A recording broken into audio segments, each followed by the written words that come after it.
शिवाय। ओम गणपतये नमः। ओम लक्ष्मी नारायणाय नमः। सुप्रभात मित्रों, आज का सूर्योदय हमारे विक्रत संवत 2082 का प्रथम दिन है, यानी हमारा ये नववर्ष प्रारंभ हो रहा है। इस नववर्ष के अवसर पे आप सभी को जो वंदे भारत या वंदे मातरम के स्लोगनों से अपने माता भारती की प्रार्थना करते हैं तथा उनका अभिनंदन करते हैं, उन सभी के लिए मंगलमय, शुभ और बहुत ही विकासशील तथा अत्यंत ही उत्कृष्ट वर्ष होना चाहिए। और यही मैं ईश्वर से प्रार्थना करता हूँ कि हम समस्त वंदे भारती यानी भारत माता के सपुत्रों के लिए और भारत माता के लिए ये वर्ष सर्वश्रेष्ठ रहे और हम सब क्षेत्रों में ज्ञान, विज्ञान, कला, कौशल, रण इत्यादि हर माध्यम में हर तरह की विजेता ही घोषित होते रहें और अपने उत्कृष्ट और उच्चतम स्थान को प्राप्त करें। ये हमारा ईश्वर से प्रार्थना है और आप लोगों के लिए बहुत बहुत शुभकामनाएं।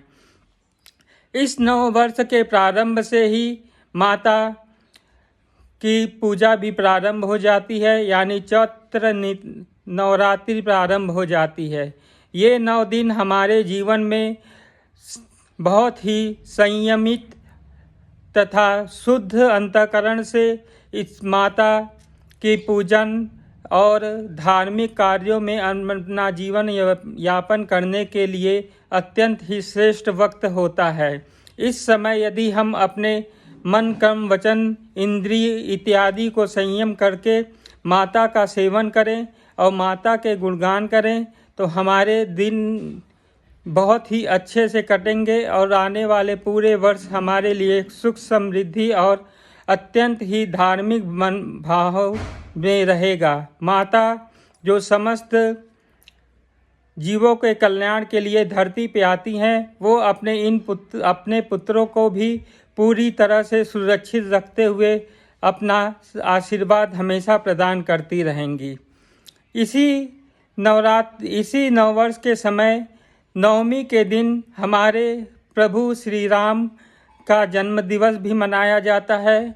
राम केवल माता कौशल्या और दशरथ के पुत्र ही नहीं हैं, बल्कि समस्त चराचरों के स्वामी हैं तथा समस्त ब्रह्मांड में जितनी भी पृथ्वी हैं, जितने भी ग्रह, नक्षत्र और जितने भी उपग्रह, उपखंड जो भी हैं, समस्त के वो स्वामी हैं।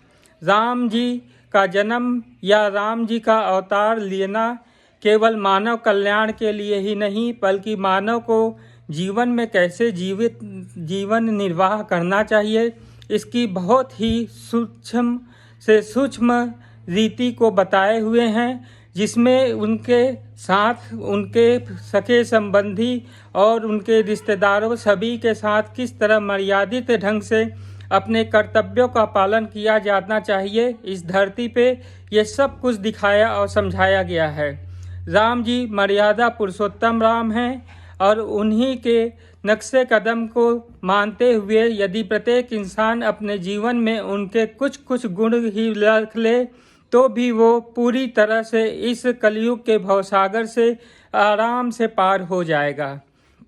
भगवान राम की स्तुति, उनकी महिमा, उनके बर्ताव को यदि आपको समझना है तो काकभूषुंडी जी की रामायण हमेशा सुने, समझे, पढ़े और भगवान राम के चरित्र को अच्छी तरह से आपस में विचार विमर्श, मनन, चिंतन इत्यादि करते रहें, जिससे आपका और आपके समस्त परिवार का, सगे संबंधियों सभी का कल्याण होता है।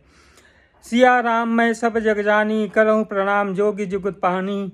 ये भगवान श्री राम जी की ही स्तुति है। भगवान राम जी वो शब्द हैं जिसमें पत्थर भी समुंदर में तैरने लगते हैं। राम की वो शक्ति है जिसमें गूंगा भी भजन गाने लगता है और नहीं सुनने वाला भी नित्य राम नाम ही सुनता रहता है।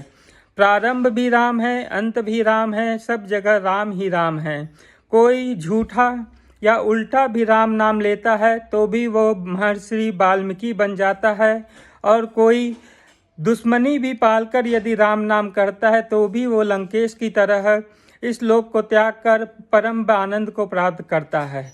इसलिए भगवान राम की आराधना करते हुए एक सेवक की तरह, हनुमान की तरह उनके विचारों को अपने मन में रख के, उनकी छवि को अपने हृदय में बसा के अपने कर्तव्यों का पालन करते रहिए। आपको कभी किसी के सामने कहीं झुकना या कहीं पे डर की भावना नहीं आएगी। राम वो हैं जिनकी महिमा कहने के लिए असंख्य करोड़ों जुबान चाहिए, जिनकी श्रवण मात्र से ही सभी दुविधा की बेड़ियां पार हो जाती हैं। सभी तरह के कांटे अपने आप फूल में बदल जाते हैं। राम के भक्तों के समक्ष कभी भी कोई तकलीफ नहीं आती। इसलिए दोस्तों, इन 9 दिनों में आप माता के पाठ करिए और अच्छी तरह से पूजा पाठ करिए, तथा साथ में आत्मरक्षा के लिए तथा आत्म सम्मान के लिए हमेशा माता से प्रार्थना करते रहिए, और अपने जीवन में सत्य, धर्म, ब्रह्मचर्य इत्यादि जैसे जितने भी अच्छे गुण हैं उन्हें, अपने सात्विक गुणों को अपने जीवन में समाहित करिए, और अच्छे कल्याण के लिए, विश्व की कल्याण और अच्छी जीवन शैली के लिए हमेशा भगवान राम के चरणों में अपना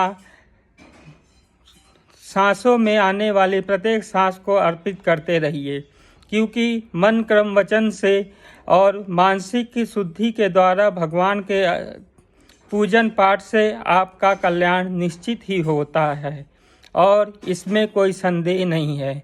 इसलिए दोस्तों, आप सभी से प्रार्थना है कि भगवान राम के नाम पे कोई तरह से किसी भी तरह के बहकावे में ना आए, कोई भी त्रुटिवत कार्य न करे, लेकिन आत्मरक्षा के लिए हमेशा तत्पर रहें। इसलिए जिस तरह भगवान राम दुष्टों के संहार के लिए शस्त्र धारण करते हैं, वैसे ही आप भी आत्मरक्षा और अपने परिवार की रक्षा के लिए शस्त्र का हमेशा और शास्त्र का हमेशा अध्ययन अभ्यास करते रहें। जय श्री राम। हर हर महादेव।